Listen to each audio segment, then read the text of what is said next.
That was a pretty good show, and you can see it next. Hi, I'm Dan McKay. This is a one-tank trip. We're at the Wabash County Historical Museum. With me is the Executive Director, Tracy Stewart. Nice to meet you. Nice to meet you, too. Welcome to Wabash. Thank you very much. This is a great place. There are so many attractions all over Wabash County. We're at the museum right now. Why don't you tell us about some of the more popular exhibits that you have here? Well, one of the best ones that we have, one of the favorite ones, is this display of Crystal Gayle. Crystal Gayle grew up in Wabash. She was born in Kentucky, but actually graduated from Wabash High School and was at Wabash High School when she signed her first recording contract. So actually, she made her brown eyes go blue the very first time here in Wabash County. You could say that. Tour continues. We're having a great time here. Have you ever heard of the Wabash Cannonball? Trains were really important in the early development of Wabash County. The ease of transportation helped the economy boom. All right, so what is this right here? Well, pull it and find out. One of the kids' favorite things. All aboard. Electricity is for sure in the air. Tracy, tell us about this exhibit here. Wabash became the first electrically lighted city in the world in 1880, and you can step back in time and throw the switch. Is that right? All right, are you ready? Here we go.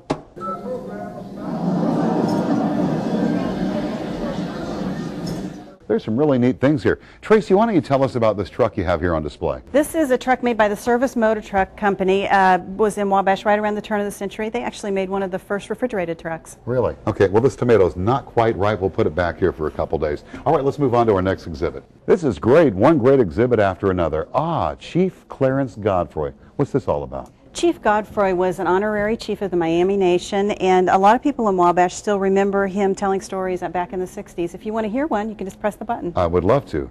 Let's listen. You must fight a duel with me. You must kill me and bury me upon the spot. Ha! Come now. I cannot do it. You have not wronged me. I cannot fight you, much less kill you. Hi, I'm Dan McKay. I'm your one-tank trip operator. Tracy, this is pretty neat stuff. What is this? This is an original switchboard that was actually in operation here in Wabash until 1983. It's another one of our interactive exhibits. Can you hear me now? Can you hear me now?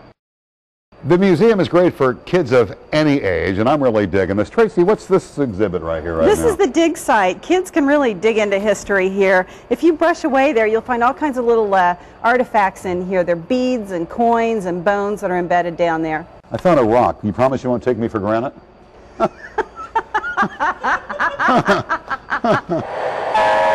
Oh, this is the favorite for everybody. This is the train exhibit. Tell us about this. This is an O-gauge model train layout.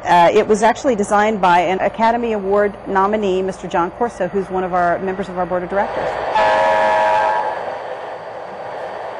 One exhibit to another. This is the gallery. Tracy, tell us about this particular section here. This is our changing exhibit space. Right now we've got an exhibit about old-fashioned kinds of photographs, daguerreotypes, tintypes, ambrotypes, and it's here through July 7th. All right, so you change it periodically, right? Yes, we do, several times a year. That's pretty fresh. Also, the kids can try on these old-fashioned clothes, which could always be a fun time.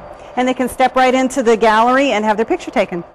This museum is great for all ages and a very interactive display. Tracy, tell us about this one. These scooters are everybody's favorite. As you sit here and turn the handle, the screen projects an image of a ride through Wabash County and all the little towns. All right. Hey, that concludes our trip right now at this museum, but we're going to move on and check out other attractions and areas in Wabash County to take a look at.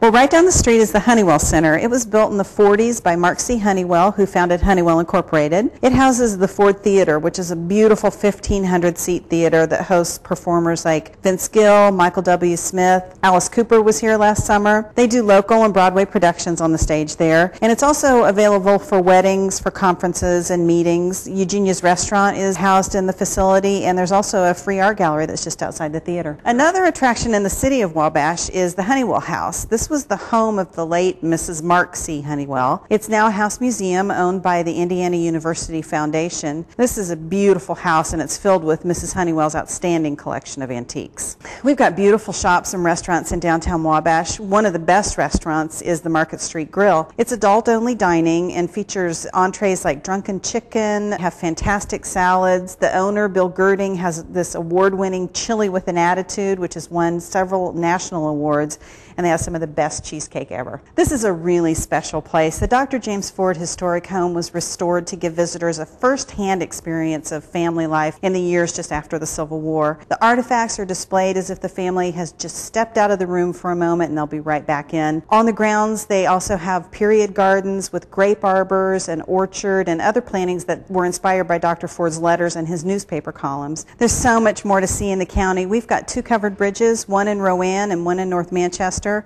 We also have 2 reservoirs, Salamone and Mississinawa. They have great boating, fishing, hiking, and camping at both of those places. In Rowan, there are some great antique shops and a restored historic mill to tour. North Manchester is the home of Manchester College, which has wonderful convention facilities and is the birthplace of Thomas Marshall, who was a 2-term vice president under President Wilson. Also in the county, in LaGros, you can visit Kerr Lock, which is one of the few places you can see an actual remnant of the Wabash and Erie Canal.